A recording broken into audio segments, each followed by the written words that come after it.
Welcome back to YellowCard Vanguard. I'm your host Toku from It's Toku TV on Twitch. It has been a long while and Clan Collection 5 and 6 have already been out for quite some time, but I figured this is going to be a mainstay of the channel, so I've taken some time out of my failing job search to give you, the viewers, what you want. My based, red-pilled, and Replica takes on the new cards and supports for Clan Collections 5 and 6. Once again, we need to preface the video as well as the rest of the series by letting you know that these lists are made at face value using my skills of card evaluation. They will need playtesting to fine-tune, but I hope they will serve as a good reference point for filthy net deckers to piggyback off of. Welcome back to Clan Collection Cores.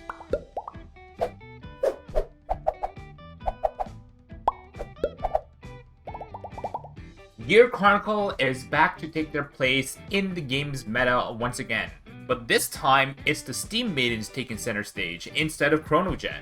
With their built-in multi-attack engine, the deck is very reminiscent of old Time Leap, so let's take a leap through time and see what Clan Collections 5 and 6 brought to Steam Maiden. Hint, it's a lot. The first new card, Retroactive Time Maiden Ururu, a grade 4 for the Gear Chronicle clan, providing lots of defensive prowess. When placed on the Guardian Circle, choose a unit or card from your drop and bottom deck it or bind it. Then in the drop zone, when your Vanguard is attacked, you can discard a heal trigger and call the unit to Guardian Circle. Finally, when retired from the Guardian Circle, bind this card. The pseudo-introduction of G-Guards into the V Premium format, being able to play around guard restricts as well, makes it very strong, especially into the matchup where Piano Man is so prevalent. There's a cute interaction where you can stride into Ururu with Chronojet to get her into your drop zone for your defensive skills as well, if that was what you wanted for your first turn. But most importantly to note, she is not a Steam Maiden. You cannot get her with the cat. Don't misplay this. Speaking of the cat, these two cards should be introduced as a pair. Steam Maiden Enterana and her feline friend, a Traveling with the Storm Gearcat. So, in a nutshell, Steam Maiden Enterana reads Counterblast 1 plus 3. When she's placed on Vanguard or Rearguard Circle, you can Counterblast 1 to search for up to one Traveling with Storm Gearcat, call it to a rear in the same column as this unit. But wait, there's more! On the Rearguard Circle, at the end of the battle that this unit attacked while boosted, Soul Blast 1 and reveal the top 2 cards of your deck, choose up to 1 card from among them, and add it to hand, bind the other. But wait, there's more! The cat that gets called out when placed on Vanguard or Rearguard Circle can check the top 3 cards of your deck and choose up to 1 Steam Maiden from among them, add it to your hand and bottom deck the rest. Then, when Gearcat boosts, it gains 1k for every card in your bind zone. Whew. So, if I was to give you a reason as to why Steam Maiden is one of the best decks in V Premium right now, I would direct you to these two cards. Opening Enterana going into your grade 2 turns means more than just Counterblast 1, Soul Blast 1 to plus 3. It also means you're putting a lot of aggression on your opponent, where an instant Piano Man on grade 3 can already spell lethal. Outside of Steam Maidens, you can also run Enterana and Chronojet as a small engine to search copies of itself, copies of Ripple, and with Time Leap or Dragon, you can actually call Cat, dig for Ripple, Time Leap it into Enterana, and get the cat back for another chance at Ripple. With all that said and done, here's my list for the upcoming V Premium format. I will also be repping Steam Maidens. The winning line has not changed at all. It is still the same as the last time I showed off Steam Maidens. It is multi-attack using this previous Steam Maiden engine, coupled by the guard restrict that the Piano Man provides. The only changes is an increased consistency through Entriana and Cat, as well as a stronger defensive line with the Ururu G-Guard. Starting from the top, we run 3 copies of the G-Guard. Although I would love to run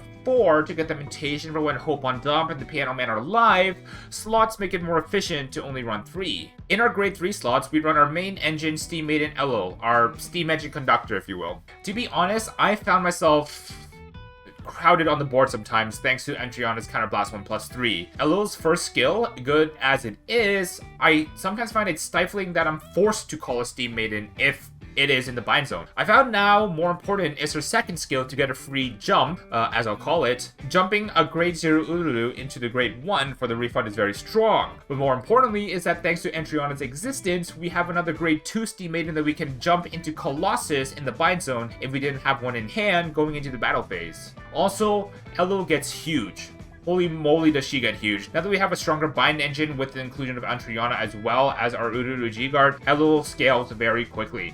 Our other grade 3 units that we run are a pair of both Reinnovate Winged Dragon and Piano Man. Winged Dragon is good to be able to put Steam Maidens from the board into the bind zone if we're missing any combo pieces to call out of the bind zone. Normally though, we will bind it itself and a Steam Maiden, but I like to also consider it a draw 3 to find Colossus. Speaking of Colossus, when placed on rear, you can bind a card from your hand and apply Battle Door for the turn. Even on your first grade 3 turn, going into your opponent's grade 2 Vanguard, Colossus puts on so much early pressure. With how many attacks you get, one card from hand to force extra cards on upwards of 5 attacks, I'll always take that trade.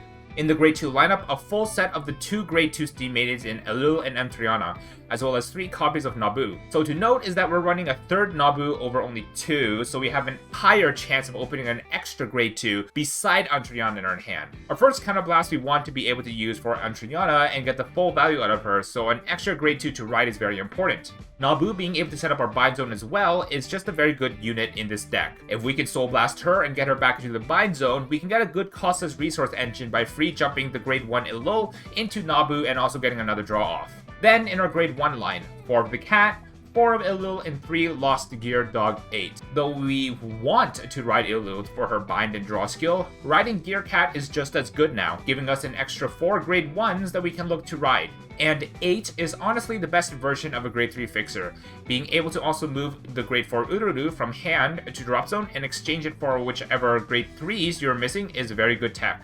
Into our trigger lineup, we run 8 crits, 4 draws Latinos, 3 vanilla heals, and 1 Healdian. So this is one of the more interesting ratios, but the one of Time Ticking Dragon with how good 8 is for the grade 3 tutor, if going second, especially into the mirror, being able to search Time Tracking Dragon so you don't get absolutely blasted can be life-saving. And in games where you go first, you can trade it instead for a missing grade 3. The shield value also doesn't really matter all too much since it is in the hand a heal trigger to be discarded for the Ururu G-Guard. The other point of contention could definitely be crit Sentinels over Draw Sentinel, but with Piano Man running rampant, the fact that Draw Sentinels are a draw trigger for raw hand power will really help. At a certain point, all of your toolbox will be in your bind zone, so extra draws don't do too much for your game plan, but with respect to the current meta, I think the Draw Sentinels are mandatory. As for other options, if there is one thing I think would be really good for the deck, it would be an access to a shuffle.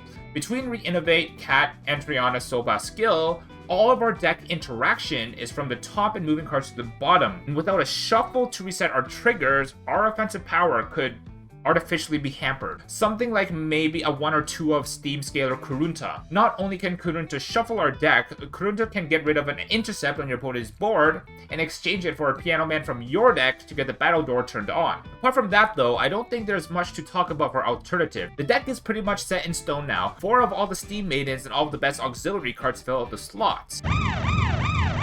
So Premium Collection 2022 came out with another Steam Maiden, and it is the legendary Slishma Balls. Though not a Steam Maiden in name, its effect makes it an honorary Steam Maiden. It already plays very well with the Steam Maiden core, getting their own cards into the bind zone but also acts as a grade 4 that Elo can jump into. With a larger amount of Steam Maidens now, as well as Grogrok after a Slishma turn, riding into Elo and leaving an Alo to attack with, you can then have Elo's free jump live to go from Alo, counterblast one to Elo, then free jump into Slishma. Premium format also just has a large set of Steam Maidens to play with. To open up your trigger lineup, you can run some Steam Maiden Arlem. Steam Maiden, of course, comes to my PTSD-stricken mind, but I believe that people have been experimenting with Steam Maiden Emi as a grade 3 target that Elo can jump into. Then you can treat it as a grade 1 so that she can free jump with Elo back into Alul. Even more prevalent now that we have an access to an in-archetype grade 4, this would be Steam Maiden Inglisa. Being able to go first, ride into Inglisa, stride into Ururu, then stride back down into a grade 2, gets you the stride denial that gives you so much tempo. In any case, that's it from me for this episode of Clan Collection Cores. Be sure to subscribe to the channel for more content like this and leave a comment down below because every little bit helps. This has been Toku from YellowCard Vanguard. Toku out.